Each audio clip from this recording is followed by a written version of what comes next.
Hey everybody, today we're going to talk about a countertop job that I just got finished up with and a couple of the issues I ran into with it. This is a butcher block top on an existing kitchen. We just changed out the counters and put in a new sink and surface, and then put the existing faucet actually back in. So one of the things we ran into was mainly problems around the sink. We wanted the sink to set just inside of the butcher block cutout and not so it wasn't flush, so that any water would roll into that, and then we get a cleaner seam between the butcher block and the sink, which meant I was using a 1/2 inch patterning bit, so I had to make my initial pattern 1/2 inch smaller than I wanted, and then use that first pattern to make a second pattern going from an inside jig to an outside jig, or actually from an outside jig to an inside jig, to make the final cut for the sink. I don't have any video or photos of that first jig. The first stuff you're going to see is the MDF jig that I made from the first jig, and that's what I used as my final pattern for that. I've got my pattern pretty much done. The radiuses were just a little bit narrow on these, I'd rather have it short than long. So I'm just going to take a little sandpaper. I've already done a little bit. Just go a little deeper into these corners, and I think we're going to be good to go here. So.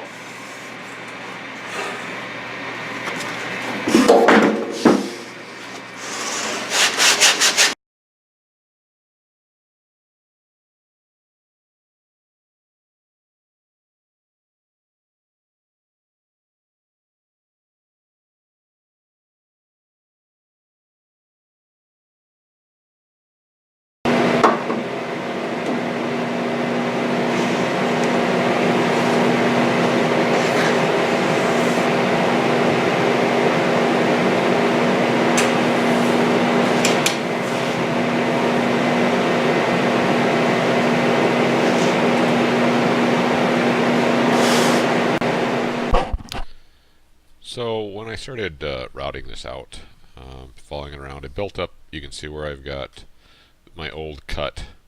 My cutout was there, and I built it up to get some easy support all the way around with the table saw.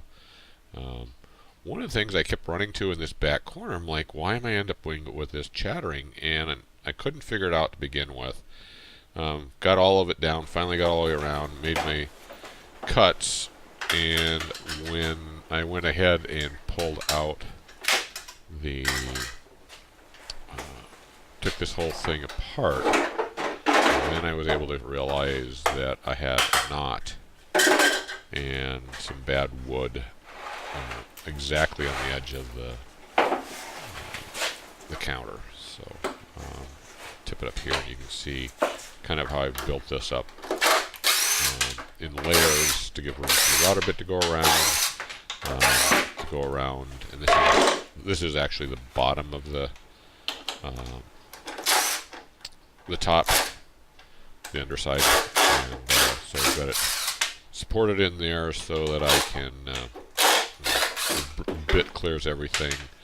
It rides up against the MDF. It doesn't bottom out into my table, and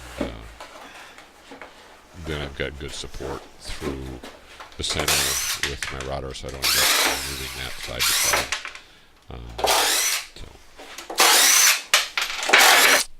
So when this is actually the second sink cutout that I did. The first one I ended up with a similar problem where we ended up with some chip out.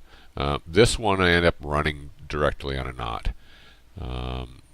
So instead of going to get a third one and cutting it yet again and potentially ending up with on the bottom side, because that's where that knot is, the same problem, decided to look at a way to fix that.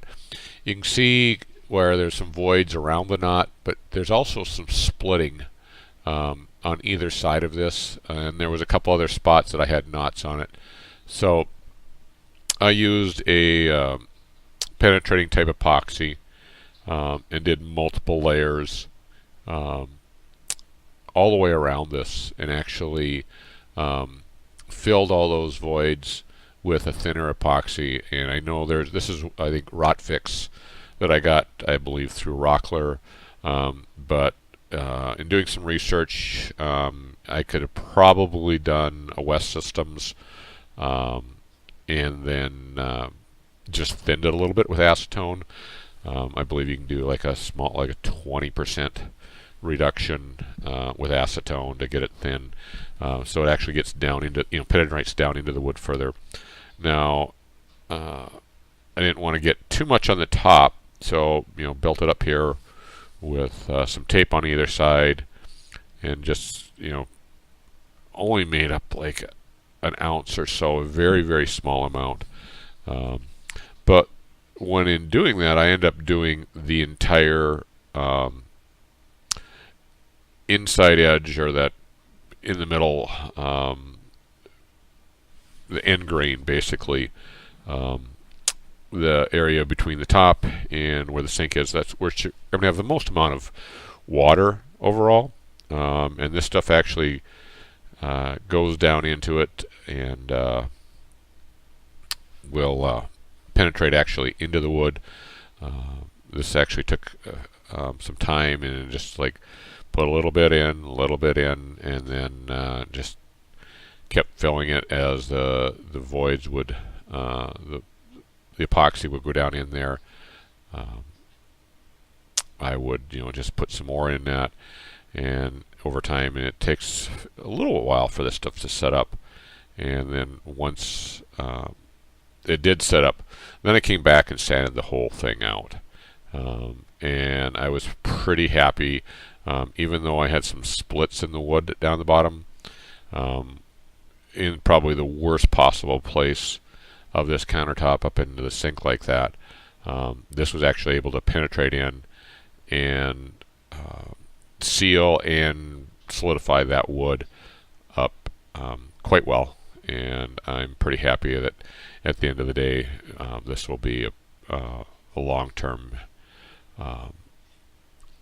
fix. Then after this was done, we went ahead and put, I believe there's 5 coats of the Waterlux finish over top of this, and you would never know that this was actually had a problem to begin with. So here's a quick photo of the knot after we filled it with the epoxy and then finished over top of that. So it came out, that actually came out pretty well.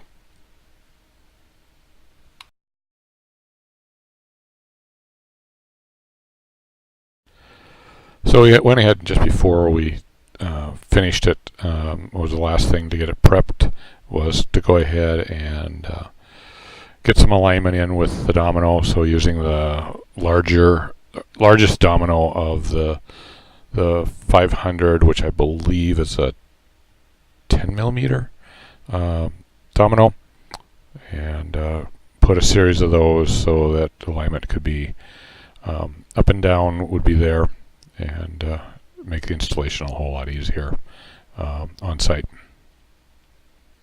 So I hope you enjoyed this and found it useful, and we'll see you next time. Thanks.